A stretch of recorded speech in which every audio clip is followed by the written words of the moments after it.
There we go. The first thing I must do is acknowledge the support of our sponsor, because this program is made possible by a grant from the Maryland Heritage Areas Authority with Maryland state funds through the Stories of the Chesapeake Heritage Area. This funding has enabled Old Wine Mill to plan and now to implement a revitalized visitor engagement at our historic site. And this series of programs is part of this overall visitor engagement project and is designed to help our community understand Old Wine Mill in many, many contexts. We've heard about economics, we've heard about technology, we've heard about slavery and abolition. And tonight we're really going to be learning about geography and the landscape and the interaction of the water and the land. So our distinguished speaker tonight will continue to expand upon the story of Maryland's Eastern Shore that we began 5 weeks ago. Kate Livie is a professional Chesapeake educator, writer, and historian. She is a native of the Eastern Shore and is passionate about the Chesapeake Bay's culture and landscape. She has written extensively about the region for publications ranging from Wooden Boat to Baltimore Magazine and Edible Delmarva. In 2015, she published a book called Chesapeake Oysters, the Bay's Foundation and Future, and won the Marion Brewington Prize from the Maryland Historical Society. She's been Director of Education and an Associate Curator at the Chesapeake Bay Maritime Museum and currently teaches at Washington College. She lives in Chestertown, her hometown in Kent County, and we're delighted to welcome Kate Livie. Thank you for joining us tonight. Thank you, Barry. I'm really excited to be here. Thank you for including me. And Barry gave me the awesome opportunity to pitch whatever I wanted to talk about. So I put together a talk that combines a lot of the things I love, which is the Eastern Shore, our connection to the landscape, how our connection to the landscape has shaped our lives here on land, and how we've conversely turned around and transformed the environment that we live in, and how that's an ongoing story, one that is, reaches so deep into the past, and one that we're experiencing even now in our contemporary present. So I'm going to go ahead and get my my screen on, and let's see. Let me see if I can pull this up.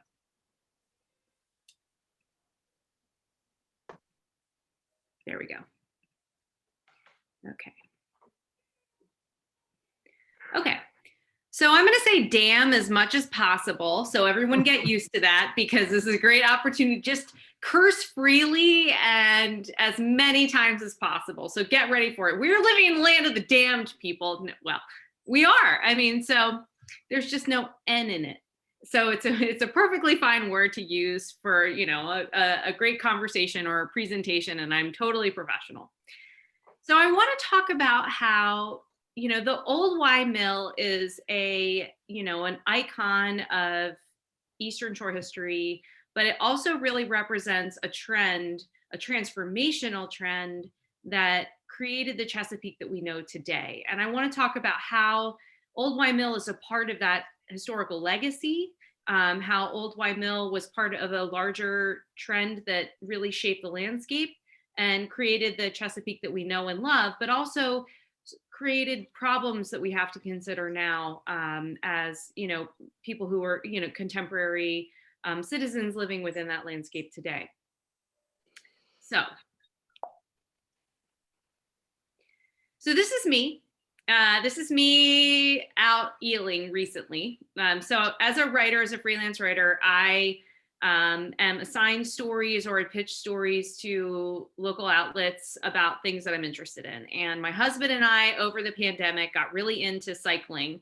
And so we were on a big trip through Kent County, and we ended up at an 18th century wharf, Turner's Creek, which some of you may have visited. But while we were there, we ran into some eelers. And I love eels so much because they're such a cool animal. I actually named our boat Elver, which is a glass eel, which I told them, of course, because after we came up upon them and I noticed that they had eels in their boat, I squealed like it was a basket of kittens, even though really it was a basket of eels. So long story short, I pitched a story on them to Chesapeake Bay Magazine, and I ended up going out eeling. Now, historically, if we were to travel back in time to the 18th century or even the 17th century, eel would have been a very familiar comfort food if you were a colonist coming from England, or if you were a Native American. Eel were everywhere, eel were abundant, eel were delicious, eel were relatively easy to catch, and eel were sort of this universal tidal estuary comfort food. And so, eel, and it turns out that eel are very versatile. You can collar them, you can smoke them, you can roast them. There are 18th century cookbooks full of eel recipes that would boggle the mind. Yeah, I mean, you had no idea eel could be included in so many things. But if eel were so important to our foodways in the 18th century, why are there only three work boats going out to catch them now? And what happened along the way to make eel this obsolete element of our cultural foodways in the Chesapeake? And although it may not seem related, eel are very much tied to this story of damming in the Chesapeake Bay beginning in the 18th century. Mostly, this was just a great opportunity to show you guys a picture of me with an eel. Aren't you so happy now that I've done that? You're welcome. So I want to go back in time to before the Chesapeake was dammed. And I really kind of want to talk about this time period when we had this sort of free-flowing estuary and what that would have looked like. And the period of, when I think about where Old Wyoming fits into the timeline of the Chesapeake, and I always tend to think of time as a timeline. I'm a very linear thinker. It's actually very early, all things considered. But really in the 17th century and at the early colonial period, there's very little obstruction of the waterways as we would think of it today. And they would have looked very different. We would not have recognized the waterways that the original colonists encountered, and their descriptions of those waterways are very different than the same waterways that we see today. They talk about incredible visibility. They talk about animal populations that are foreign to us, that we think sound ridiculous. We have a hard time. We think it's hyperbole. It's really not. I think that most of the time they're pretty accurately astounded at the vitality of these waterways, where they're coming from a very highly populated area in Europe and England, very densely populated area, highly fished. And they're coming to the Chesapeake, where you had native fisheries. And to the left, I have an image of, I talked about eeling. Eeling was an important part, and shad fisheries were an important part of tributary fishing, upper tributaries in the Chesapeake, where you'd use sort of natural rocky formations known as weirs to funnel fish into baskets to harvest them. And so that's something that a lot of the early colonists encountered. And that was really the only sort of damming or blockages you would have seen on the natural waterways at the early Chesapeake. And that really continued throughout the 17th century, because we are really looking at an early colonial period that was based not on milling, but on cash crops. And of course, that cash crop would have been tobacco. And really throughout the Chesapeake, the harvest, that it's a very intensive period. The labor is very focused. Within sort of a 20-year period, we're already looking at enslaved Africans being transported to the Chesapeake for the growth of tobacco. And tobacco becomes, the early Jamestown colonists are sent over to look for basically any source of funding they can send back, anything that will make money that they can send back to Mother England. And it's not something they dig out of the ground. It's not something it's not the timber they're cutting largely. It is this cash crop. It is tobacco. And so tobacco cultivation is really interesting in that it's very different than anything we see today, or anything even Europeans had encountered in the 17th century to date. And, the European descriptions of it are very disparaging because they see it as so messy. It's not these sort of pastoral landscapes they were used to from England. Rather, it's a slash and burn technique where you really, once you cut down the tree canopy, you kind of work with the land that's in between the leftover tree stumps. You don't rip them out or anything. And so the idea is you've got all these sort of half fallen timbers, and between them you're planting tobacco, and the tobacco, does better in like an egg carton shaped landscape. So there's actually very little runoff in this time period because you have roots holding all the soil in place. The problem with tobacco, though, and I'm sure you have heard this before, is that it's very, very hard on the soil. It really strips all the nutrients away. So a lot of tobacco agriculture was based on the idea that there was always more land. They're coming to this new world where it just seemed endless, and so the concept of manifest destiny is not something that only occurs in the 1850s. It's really sort of endemic to this original idea where you show up and anything's available, land's just available, and if it's not available, you make it available, you take it. And so tobacco cultivation in the Chesapeake is really built on this idea that get as many acres as you can. As soon as one area becomes depleted of nutrients, you just move on to the next. And it's this cycle that's just sucking nutrients out of the soil.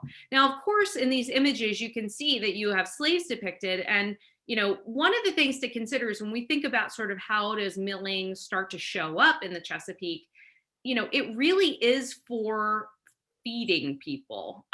Most things in this time period were you would export tobacco and then import whatever it was that you needed. So there wasn't a sense that and that was a restriction, that was put upon the colonies on purpose. So there's the idea that like you all your wool, you can send your wool back, but it has to be milled in England. You can send your tobacco back, but you get your other goods sent back to you. So you're paying twice. But when it comes to things like feeding your enslaved population, that's really some of the earliest mills that are set up, is that you would have half tobacco cultivation or some proportion of tobacco cultivation, and then you'd also have wheat that was meant to feed your slaves. But initially, the economy really supported, it was so strong. You could make so much money growing tobacco. There was no incentive to diversify your crop. And so you were just going to ride that horse to the end until your soils were, bombed out and depleted like Afghanistan. It was going to be sad and terrible. But that is really the landscape that we're looking at in the 17th century. And so it's only by the end of the 17th century in 1699 that there's the Maryland Mill Act. And so there's some incentivization for more plantations to establish mills. And really, I think early mills that were established, like the old Y mill, are an example of sort of a plantation conglomerate where you'd have multiple large plantations in the area that would have had slaves that they needed to feed. And so they would have smaller plantings of wheat, and that wheat would have been taken to sort of the central mill. But the old Y mill is an exception, not the rule. And really throughout the Chesapeake, especially in like prime tobacco growing area in Virginia, the Virginia colony, and also on the southern side of Maryland, on the western shore, you really just saw mostly tobacco production throughout the 17th century. As we move into the 18th century, though, things really start to change. I mean, one of the things is I've talked about how depleting tobacco can be for the soil. So there's an incentive there, just in terms of agricultural production, to, you really want, there's sort of the stagnation around 1750 where planters of tobacco are failing to increase productivity because their soils are so depleted and they can't reduce the costs. So at this point, they've honed it down to nothing. They are working their enslaved population as hard as they can, and there's a large tobacco market at this time point. You've got to consider the fact that like tobacco can be grown in the Dominican, what would be the Caribbean. Tobacco can be grown in these, larger markets down south, and it starts to be grown further down south, not just the Chesapeake. So, as tobacco prices sort of deflate, what we start to move into is a time period where we're looking at, the 7 Years' War in Europe, We're also looking at some other sort of destabilizing events leading up to the Revolutionary War that will make wheat much more sexy from an agricultural perspective, of kind of moving to that as your cash crop. And so as we move past 1750 and later into the 18th century, we see more and more farms and large to plantations switching not entirely to wheat, but largely to wheat. And this has a huge impact, big ripple effects on the population that was living in the area.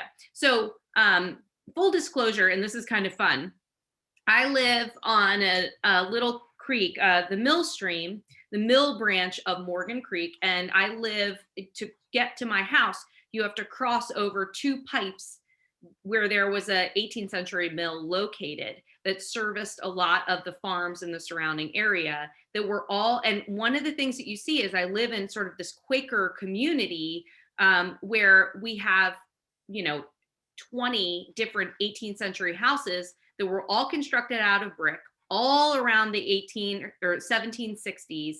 And all of them are clearly built on wheat money. And they all would have been feeding their wheat to this particular grist mill that is now long gone, but was once located on my property.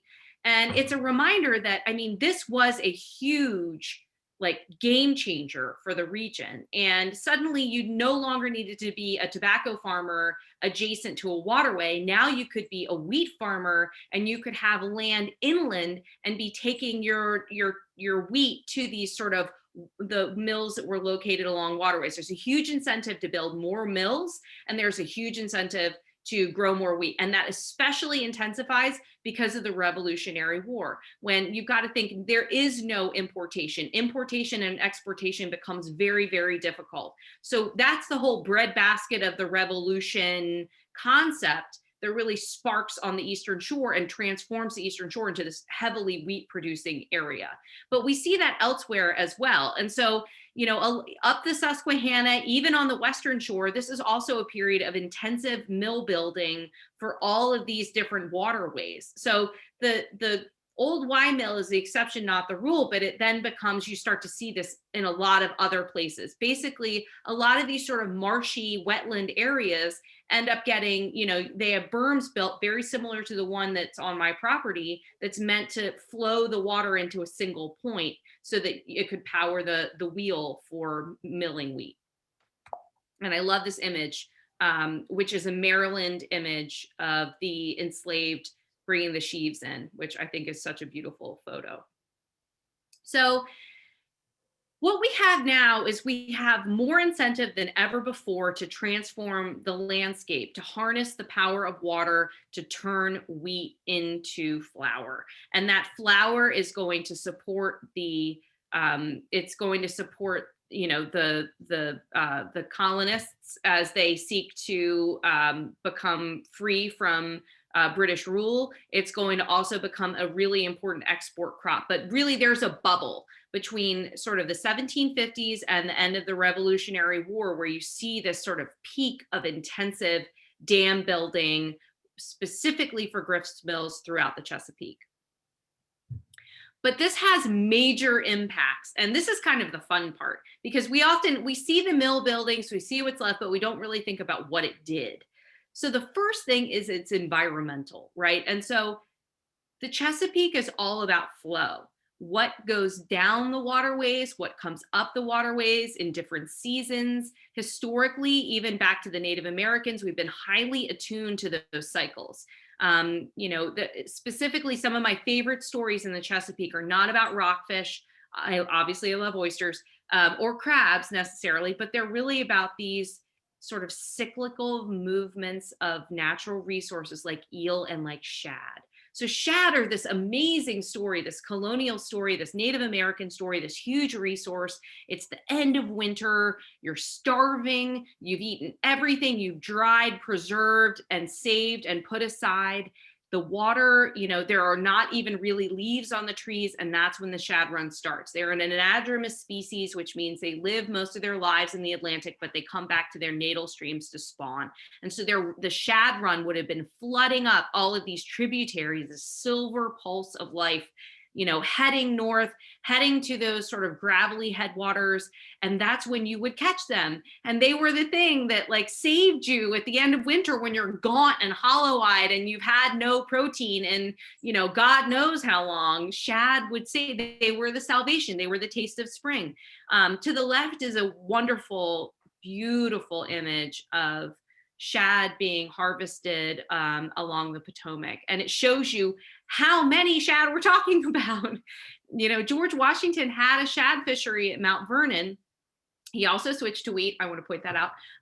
So, he's a good example of this overall trend that's happening in the Chesapeake, but he represents, he had a shad harvest at Mount Vernon and preserved and packed and shipped that preserved and salted shad, which was another staple of the Revolutionary War.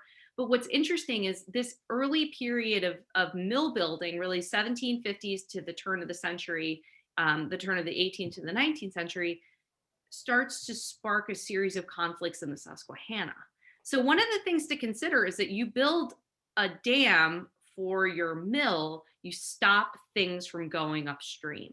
So if you live upstream from that mill, you're not getting that resource. So there started to be a series of conflicts that they refer to as the Shad Wars in the 18th century along the Susquehanna, because as on these smaller side tributaries, as millers started to build dams, it meant that people upstream didn't have access to the spring run of shad. And so the spring run of shad was coming and people knew that they didn't have access to it, and they would go to the miller and say, you need to open the sluice gates so that we can get access to this resource. And the miller would say, go to hell, essentially. And so these people would go and, pitchforks and torches. I'm serious. Like, there were people killed over this access to this resource. It's so hard for us to imagine killing someone over a fish, but when you think about how important this was to literal survival, it gives you a different sense of what did these mills mean? They meant and the incentivizing building them in 1699, what did that start to create? So it sparked a series of conflicts. The other thing that it does is that it starts to impact society, because one of the things is, as you transition from tobacco to wheat, tobacco is a much more labor intensive crop. They called it the 16-month crop. It was constantly being tended and hoed and bugs picked off of it and dried and packed and preserved. You needed so much labor to make that happen, and that labor was enslaved. If you could afford it, it was enslaved. What ended up happening, though, is as a lot of these wheat farms started to downsize, it's interesting in that the religious element played into what happened to some of those enslaved people. The easy thing would be to say sell them south. But what ended up happening, because of the influence of Methodism and Quakerism, is that you actually see this sort of idea that these enslaved people should be freed. And so actually quite a number of them were freed from servitude and enslavement. And that's part of the reason that you see this large population growing in Easton of free Blacks on the Hill, in Chestertown, and other Eastern Shore towns. For a long time, I feel like this was sort of buried, but we know so much more about it now. But this is the time period that the population of free Blacks starts to grow.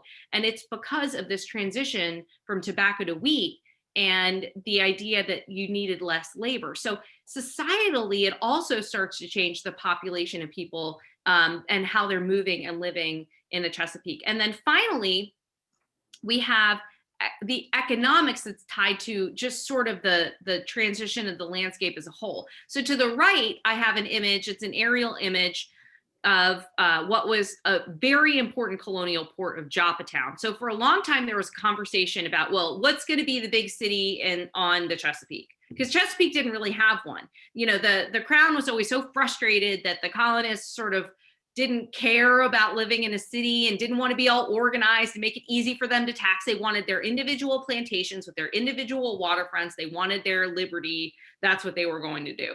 And so it's, it really takes a long time to get to, it's really the middle of the 18th century when this decision is made to make Baltimore the bigger city in the region. But for a long time, the discussion was, well, maybe it'll be Joppatown because Joppatown's got this great port.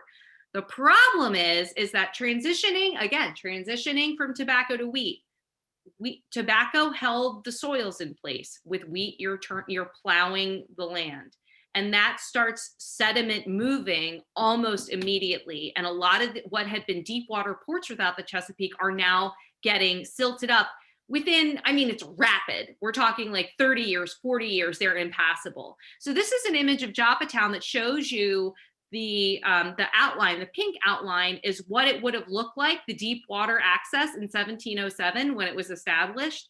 And by 1897, that little blue line is how navigable the waterways were. It had completely silted up. And that happened in so many different places. Historically, Port Tobacco, right, was a port. Now it is not. It is a mud flat. And so all of this is tied to this idea of like wheat and what did it do to the landscape? It was absolutely transformative. One crop could change everything and really start this process, though, of changing how we, it started to become acceptable to harness the waterways and not necessarily think about your neighbor. So this is really starts a domino effect of how we would, how the waterways and how the land use would be approached for the next century. So as we move into the 19th century, now it's all, all hell's breaking loose. They're building dams left and right. And you've got to think like, the Patapsco is a great example because, they had 20 dams that were built just sort of successively for iron mills, for textile mills. This is the Industrial Revolution hitting the Chesapeake and just exploding. And everybody wants to harness the power of water. It's reliable. Now there's this understanding of how to harness it.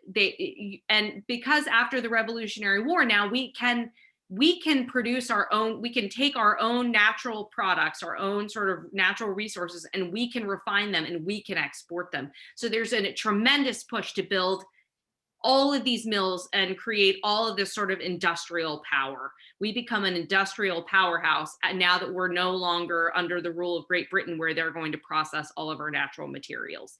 And so this happens over and over and over again, specifically on the Western Shore, though. And that's the point that I want to make. One of the things that they're looking for is, the fall line is much closer to the Chesapeake along the Western Shore waterways. And that has a really important effect on where dams are located, especially dams where you really want them for power, not just for turning a wheel, but for turning large equipment. So we're building dam after dam after dam just happily. This is economic growth. We're loving it, and it's taking, mill towns are being created. You think about Ellicott City and towns like that are clearly the remnants of these sort of big mill complexes. You think about driving into Baltimore and the whole way you're driving in, it's just clearly one mill town after another. We see this often, but we don't really think about what it represents, the sort of scars on the landscape, how we have used those waterways in the past. Almost immediately, there starts to be a large environmental impact, but we don't think about it that way because that's not really how people thought about the environment. They didn't think about the environment. So they thought about fisheries. They thought about making money. They didn't think about the environment in and of itself. We don't start thinking about that until the 1970s. So that's a long way from now. But what we do start to notice is that some of the major fisheries that really supported the Chesapeake start to drop. And one of the first ones that everyone paid attention to, because it was so economically important, was shad. So, I love shad. I love shad so much that I named my business Alosa, because Alosa sapidissima is the Latin name for shad. I'm a giant nerd. I am so nerdy, but I love it. Anyway, love shad. So here we are talking about shad. Now, these two images that I'm showing you are from the Pamunkey Reservation in Virginia. And it's an interesting story. And I've actually gone down and visited the Pamunkey Reservation quite a few times. So the Pamunkey people are the original people that Powhatan was a descendant of. And his lands would have encompassed quite a large area between Jamestown and the Pamunkey River. The Pamunkey, they had a springtime village set up on the Pamunkey River for access to shad. And then they had a seasonal other village kind of closer to the James that they'd move to in the winter for access to oysters, which all makes sense. So as the control on the Pamunkey sort of clamps down and they're forced onto smaller and smaller reservations, they stick to their springtime reservation on the Pamunkey River. And the role of shad in their tribal heritage is really important. And it's so important, and shad are so central to, and shad sales, specifically to Richmond, are so important. When they start to notice the shad population dropping in 1913, they established the first shad hatchery in the Chesapeake. And the idea is they catch roe shad, they strip them out, they strip out the eggs, they add the milk from the buck shad, they shake it in a container over a candle until the eggs fertilize, and then you'd put those fertilized eggs in a larger vat, and then you'd replace them back into the river. That's literally how simple it started. They still operate a shad hatchery today, but shad were really the sort of the canary in the coal mine. They could no longer move upstream to their natal region where they had been born to reproduce. They were blocked effectively like 20 times, depending on what river you were looking at. And they, you've got to think, shad want to go where they were born to reproduce, and they can't do that if they're encountering one dam after another. So shad are really the first species in the Chesapeake that we start to see falling off. Their populations are just declining so rapidly because of the fact that the Chesapeake was so deeply constricted by the early 20th century. And so to me, this represents the symbolism of what's to come. So we got really good at dams. Old Y Mill, you're pretty cool. Conowingo, OMG. So what we're looking at as we move forward into the 20th century, as we're really looking at, this is progress, people. Like, this is what we are all about. We are America. We are going to build some, people don't have electricity. We're going to build you some hydroelectric dams and get this into your house, because that is progress. That is what we are all about, especially on the Susquehanna. So did you know the Susquehanna contributes 90% of the water to the upper Chesapeake? It is our biggest tributary. Historically, if you were to go back in time to like pre-Ice Age, the deepest channel of the Chesapeake Bay was originally just the Susquehanna that went that entire length and met the Atlantic Ocean, which is like, just blows your mind. Doesn't it just blow your mind? So the Susquehanna is so, so, so important. And often we kind of forget about Pennsylvania and we forget about the Susquehanna because it doesn't feel connected to us as Chesapeake people anymore. And also they're from Pennsylvania and they're the Pennsylvania Navy, which I'm not even going to get into. So there's that. But when we think about the Susquehanna as sort of a natural resource, that's like, cutting off your spine to your limbs. So what effectively happens in the early 20th century? We have Conowingo, which becomes this sort of symbol. Conowingo is the last hydroelectric dam that is built on the Susquehanna. And when it was built and completed in 1928, it was the second largest hydroelectric project after Niagara Falls. And it's a gravity dam. It's so big and heavy, they don't really have anything else in it to keep it in place. It's just giant. To create the Conowingo Dam, they drowned an entire community. They drowned all these petroglyphs. They were like, we're going for it. This is, you'll have jobs there. Don't worry if you have to move your house. But the impact of it, so behind the Conowingo, you have 4 other major hydroelectric dams, and leading all the way up to the Chesapeake, or all the way up to the headwaters of the Susquehanna, you have 20 more. It's barricaded. It is completely barricaded by the early 20th century. And there's only 10 miles left of open river for spawning species to live in. So we obviously know this is problematic now, And what they end up doing when they create Conowingo is there's this, we are very, as humans, we are terrible at long-term thinking. We tend to really only be focused on sort of short-term opportunities. And this is a good example of that type of thinking. We played God in this scenario. We built a blockage to, you know, the artery, the biggest artery of the Chesapeake. And what have we ended up with? Dun, dun, dun. So here's a map. And thinking about where we are today in the modern Chesapeake, if you open up the Bay Journal or any of these different publications, you hear a lot of conversation about Conowingo, but it's really become a symbol for what we understand is a really problematic situation with, you know, our environment. So since the 1970s, but really starting in 1972, and Conowingo is involved in this story, there was a huge storm. And I know a lot of you may remember Hurricane Agnes. Hurricane Agnes was so important because it was really the watershed moment when we realized for the first time what we had wrought. Our sort of loosey-goosey approach towards farming and nutrients had not really changed, especially after World War II when we discovered chemical fertilizers. And we're like, great, we're going to be an agricultural superpower. And we were just laying it on and farming as much as we could, right up to the edge, everywhere. That sounded really good, but the problem is with a lot of these dams is you had this sort of sediment buildup behind them. We didn't really think about that either. We were really focused on getting electric power to rural areas.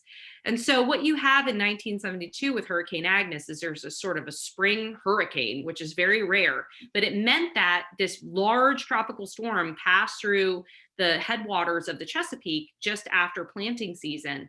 And so as water was just dumping on all these tributaries, they opened up the floodgates at Conowingo, and just this huge pulse of sediment moved down the Chesapeake Bay. And there are accounts from different scientists. There's a great account from Kent Mountford, where he talks about he's snorkeling off of his sailboat the day before, and he's got like 6 foot of visibility. I think it's the Severn. He said he watched this wall of sediment move past, and it was like stirring cream into coffee. You just couldn't see anything. And this sedimentation behind Conowingo ended up becoming, in a lot of ways, the contemporary conversation that's much larger than that of spawning species. We've forgotten what shad tastes like. Raise your hand if you have eaten shad roe this spring. I didn't, you know, my grandparents would have, my great-grandparents would have. And so now we've already sort of given up on a lot of these spawning species in the bay, but now the sedimentation of the Chesapeake has become the larger issue, as we're aware after Hurricane Agnes and Earth Day and sort of this, you know, environmental awakening, that this is a major problem if we need the bay to be an estuary that we enjoy, that we appreciate, and that we can fish from. And so it started with Agnes, but it's only continued to today because, as you can imagine, the sediment continues to grow behind Conowingo every year. We talk about it, we wring our hands about it, we talk about dredging it, but there's really been no solid solution. And the company, excuse me, that runs the dam, Exelon Corporation, had its leasing renewal come up, its 50th year, and basically their feet weren't held to the fire about what to do to this. They were sort of allowed to give an extension and sort of figure it out and kick the can down the road. The can, unfortunately, is full of silt. So good luck with that, Exelon. And it's not clear what they're going to do about it. But there are other environmental effects. I mean, so around the Chesapeake, Conowingo has become a symbol, but as and I think I mentioned all these dots represent contemporary dams in the Chesapeake watershed. So that's where they are now. One of the things we started to talk about is Conowingo is the elephant in the room. We're not moving that, but we can focus on dam removal on other tributaries in the Chesapeake, especially the ones that are tied to 18th century mills that are defunct, don't exist. No one even remembers that they were there, but their ghosts in the landscape exist. These structures meant to harness the water, and behind them, they're mini Conowingos. They've built up with sediment. They've made it so that fish can't swim upstream. So in some cases, I think there's 5 to date, 5 different dams throughout the Chesapeake have been physically removed. The biggest one is Bloated Dam, which was removed in 2021. And if you go online, and I highly recommend it just for like fun, you can watch a video of them blowing it up. I watched it today like 5 times. It was so awesome. It was the best part of my day. The other thing that they're doing is, you know, we do recognize somewhat belatedly that it's problematic that turns out all these fish can't get upstream. So dam removal, it's amazing. When you remove a dam, how quickly the fish come back. These rivers are alive still. They want to be alive. And when you remove the dams, almost immediately, even though it's been generations since shad spawned in the headwaters of some of these tributaries, they're rushing upstream. They can't wait to get to the beginning. You know, you've got alewives and blueback herring and mud shad and American shad, and you know, everything's going to the headwaters to spawn. So it's not too late.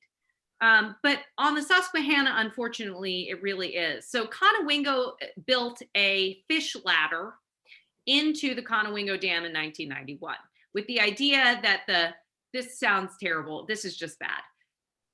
They'd be moved up the ladder and put into trucks and then driven past the next 4 dams so that then they could go to the headwaters to spawn. Like, good luck with that. That's been great, as you can imagine. That's worked out a treat. What it has been is really great for fishermen who love to stand at the base of Conowingo and fly fish for shad, and all the eagles that sit on Conowingo Dam excited to go down and catch up all the shad that are blocked by 4 dams. So the Conowingo Dam agreement specifically did include the fact that they had to improve their fish ladder. That's, you know, neither here nor there. Conowingo is, you know, not great. But there are success stories in the Chesapeake. And so, as I mentioned before, the recent removal of the Bloated Dam, you know, on the Patapsco is a great example of what we can do as modern Chesapeake people to remediate some of the constrictions, the reductions, and the harm that we placed on some of these waterways. You know, we don't need dams the way that we used to, but they have formed this incredible element, this catalyst for change within the Chesapeake environment. So I hope you enjoyed my talk, and I would love to answer any questions you might have, hear any feedback or conversation you want to share. If you want to either, Barry, how many people do we have on 21? Okay, so if you want to drop your question into the chat, or if you want to raise your hand and either Barry or I will call on you, I'm going to stop sharing my screen. And then we can just talk about, what did you think about this? Do you have questions? I want to know, what is everyone thinking? I'll say that what you had to say gave me a totally new perspective on Old Y Mill in terms of putting it in the context of the whole Chesapeake. And very, very interesting.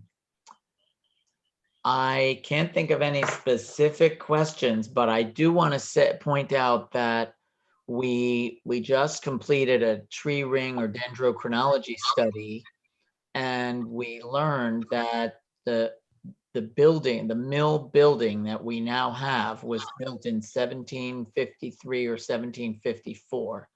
Mm-hmm. And so it fits in with your, we don't know what the building was like before then, or whether the building was flooded out or burned or whatever, but clearly in that year, they were in the forefront of that trend, that explosion of mill development that you described. So I think that's a very interesting point for all of us to be able to put the construction of the building in context, as well as the origin of what we consider the mill business in the 1680s.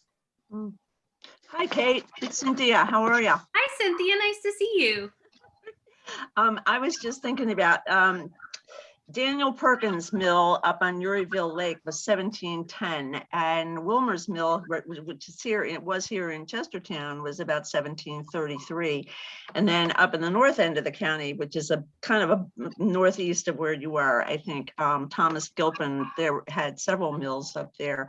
There's, I believe, I can't remember the exact figure, but I think I've seen a map that is, there was a lady named Margaret Stenick, who's a professor at the University of Chicago, who wrote a book called The History of Mollenography, which is milling in Kent County. And I think there was something like 30 mills in actually along these little flat landscape with their mill ponds. And if you go up like Olivet Hill and back up in that area, you actually end up in Sassafras. There were 2 or 3 mills in Sassafras.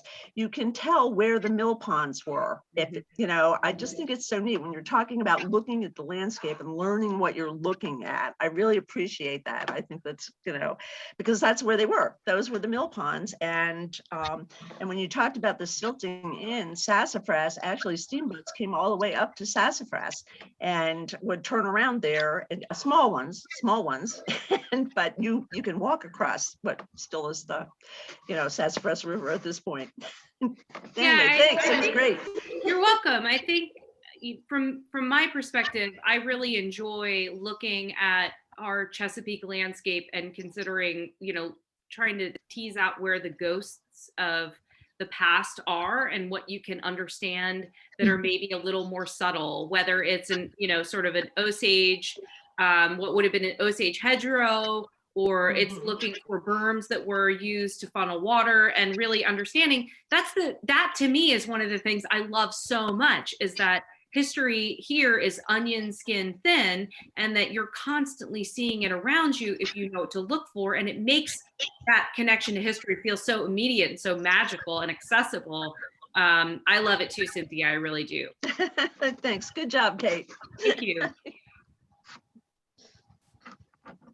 Anybody else want to shower me with praise? I mean, I'm Josh, unmute. We are. Hey, now I'm in there, huh? Yeah, just a couple things to think about with the damming. So the Y Mill Dam was only like a 6-foot dam until the 1950s. So the current dam, which was built, you know, for other purposes, for recreational and to a certain extent, small extent, flood control, is, you know, 4 times that height. So it's a very different dam than it was back in its historical time when it was operating as a commercial mill. The other thing to think about is the number of your current roads that were built in the 1930s, particularly on the Eastern Shore, that they transit over what were mill dams or mill races, because they tended to be areas that were easier to build a road. It's just one of those things to think about. Good examples are like down in what is in Preston. You're literally driving on what was the dam when it shut down, as you are to an extent in Y Mill. So that's just something to think about, how the landscape changed over time. Thanks, Josh. That's a really great point, and it makes me want to look out even more closely for some of those, you know, hidden clues to understand, you know, what. I mean, that's one of the things, is that we're building infrastructure over 18th century infrastructure. How cool is that? It's the coolest. Yeah. Churchill and Centerville both are also to a great extent like that. Yeah, the interesting thing about Centerville is, so the map that I showed is outdated with the little blue dots, in that the most recent dam that they removed was the one in Centerville, as they replaced the roads as you're going on 213 towards Chestertown. Because you used to have the what is it, the Red Lion Mill or whatever right there, and some tomato packing, but apparently they've removed that as part of that entire process. So I think it's interesting that even now we're sort of just with infrastructure, we're editing some of that, to your point, you know, but because they're tied to roads. Yeah, the other thing to think about is a lot of these dams for local mills were not really very large. You know, you have a tendency to think like they are up at the fall line where, you know, they have to be at least 20 feet tall, or, you know, I've even like the one at the Susquehanna Park is like, I don't know, 50 feet tall. Yeah. You know, these are only 6, 10 feet tall. That's all they are, but they tend to stay there. They don't go away. Yeah, the one on my driveway, the berm on my driveway, it actually floods my driveway every time there's a heavy rain because the 18th century engineering works the way it was meant to, and which is annoying if you're me and you can't get out of your because there's water flooding across. But if I were an 18th century miller, I'd be so pumped. Can you hear me? This is Donna Deere talking. I came in late. Can you all hear me? Yes, Donna. Yeah, I just came from another meeting. But Joshua, you were talking about somewhere in Preston. What location were you talking about in Preston?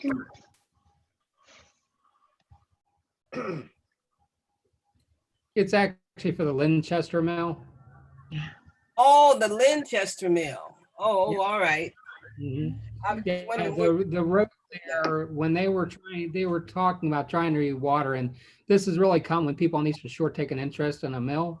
They say, "Oh, let's put it back in the water." Well, the reason they're not in water is the dams require that type of maintenance, and the road is literally built on the the last dam.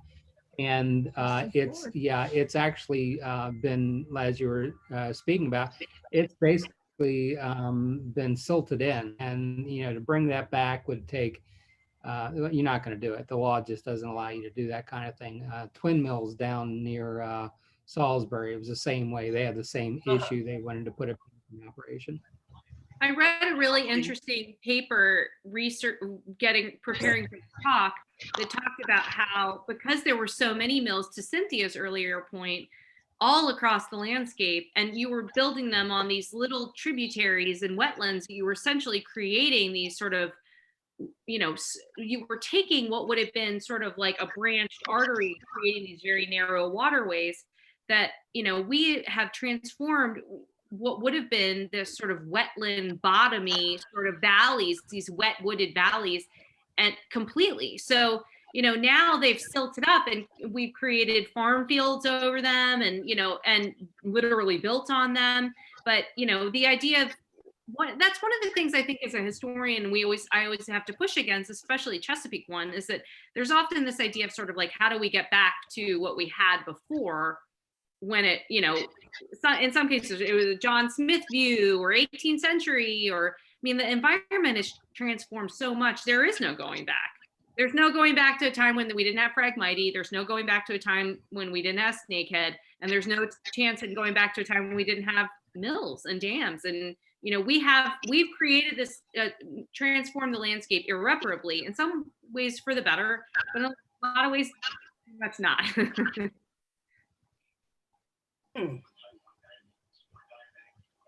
Great. Kate, your love of eels. When I was growing up, my father loved them too. So we had a lot of smoked eels for dinner. And a lot of times it was with hominy. So you had hominy and snake and smoked eels. If you send me a recipe, I would be, I'm serious. I would totally try it.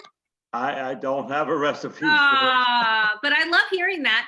It's funny. The waterman that I went out with that day told me that that was their favorite way of eating it, if it wasn't in sushi. But you know, that's a story for another day. But I love knowing that smoked eel was paired with hominy. Thank you so much for telling me that. That's like so delightful. I love it. I love knowing that. Well, my father had a cousin who had a stall in a market in East Baltimore, and that's where we got the smoked eel. What was the market? Was it Lexington Market? No, it was down on by John Hopkins Hospital. I don't know. I don't think it was Broadway Market, but it was somewhere down in that area. My grandparents lived by Patterson Park. Got it. That's more around Fells Point. Right. When you're talking about edible fish, it just comes to me, we're very adaptable creatures. If one fishery changes or something else comes along, we adapt. Amanda, the waterman's wife, who is from Hunter Seafood in Graysonville, she comes to Chestertown Farmers Market, and the listing for what's available this week is suddenly got coming soon, snakehead. Make use of the resource. Well, I think they just need a rebrand. Because, I think if we called them like dragonfish or something like that, apparently they're delicious. There's a similar sort of rebrand that happened in Maine. So there's a crab, a little crab that was a bycatch of the lobster industry, and they just toss them back overboard. And then somebody got the right idea. They had a terrible name. Mud crab, I don't even know, something like that. Something that you did not want to eat. So somebody came up with the bright idea to rename them peaky toe crabs.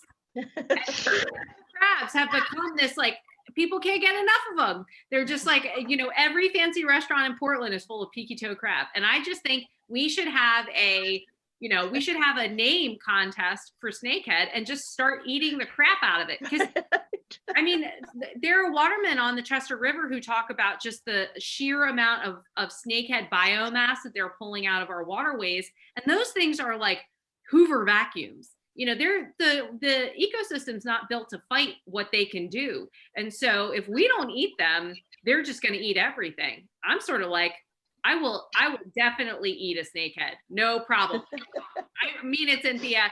Thank you for giving me that. I'm going to be eating snakehead. I'm going to be also, what should we call this? So that everybody will eat snakehead. Because I saw Ellen's reaction when he was like, no. So I have a question about the eel fisher. I know that they canned ducks and they canned turtles and they canned oysters and they canned shad. Did they ever can the eel? They didn't. And so really early on, you start to see eel. Eel declines in popularity and abundance.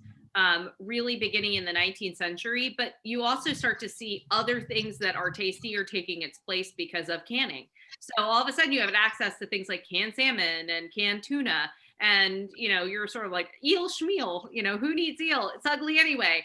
The crazy thing is that eel ends up having like a mini renaissance as a crab bait in the early 20th century as the sort of waterman industry diversifies and crabs are able to be packed and kept cold. That was the big thing, is that for a long time you picked crabs and they would spoil, so there was no crab market. But in the 20th century with refrigeration, now there's an opportunity to have sort of crabs in the summertime and ship them all over the place. So eel is the preferred bait. And that's how I remember eel myself from growing up, is sitting at the picnic table in the summertime, cutting pieces of salted eel to put on the trot line to go crabbing. The crazy thing is that this is a total tangent. I'm just like going on about it. The crazy thing is that eel had a second renaissance. Eel, who would have thought? Because they were being exported. The Japanese market wanted American eel to use in sushi, and Asian eel became almost, impossible to find. And so they started exporting a big American eel to Asia for that market.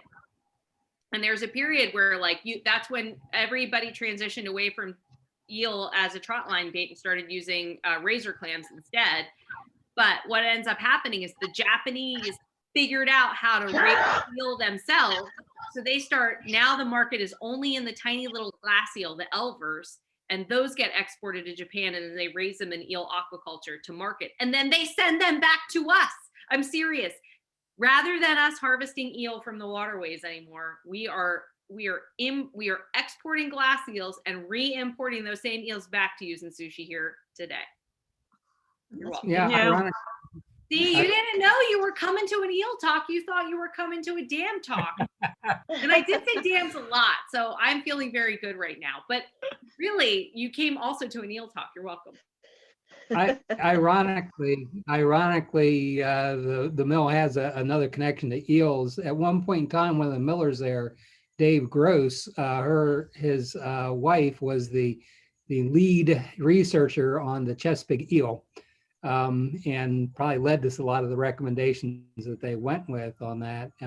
She's moved on. She works in California now, not working with eels, but she encouraged us to think about that. And when I was taking a group of teachers out, we were up watching the eels climb up the side of the Susquehanna Dam, which was a really fascinating thing. If you ever have a chance to do it, it's interesting. So it sort of ties two of the things you were talking about together.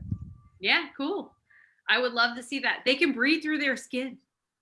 We should all be like eel. We should be so lucky. Well, I want to thank everybody so much for hopping on tonight and listening to my talk. I loved talking to you about shad. I can see people remembering shad in the comments. You know, this has been such a wonderful conversation too. So thank you all for being willing to share your memories and your experiences. And I hope, you know, you have a little different perspective on what Old Y Mill means to the landscape and what it represents. And hopefully, as you're driving along like Cynthia and I do, you'll be sort of scouting these sort of wetland bottom areas to see where you can discover the remnants of old mills that are bygone and not as beautifully restored and managed the way that Old Y Mill is. But thank you for organizing this, Barry. I really appreciate it. And everybody go enjoy your evening and dream of shad and eel and dam removal. We should be so lucky. Thanks, Good night, Kate. everybody. Good Thank job. you, Kate. Bye, guys. All right, Bye. thank you. All right.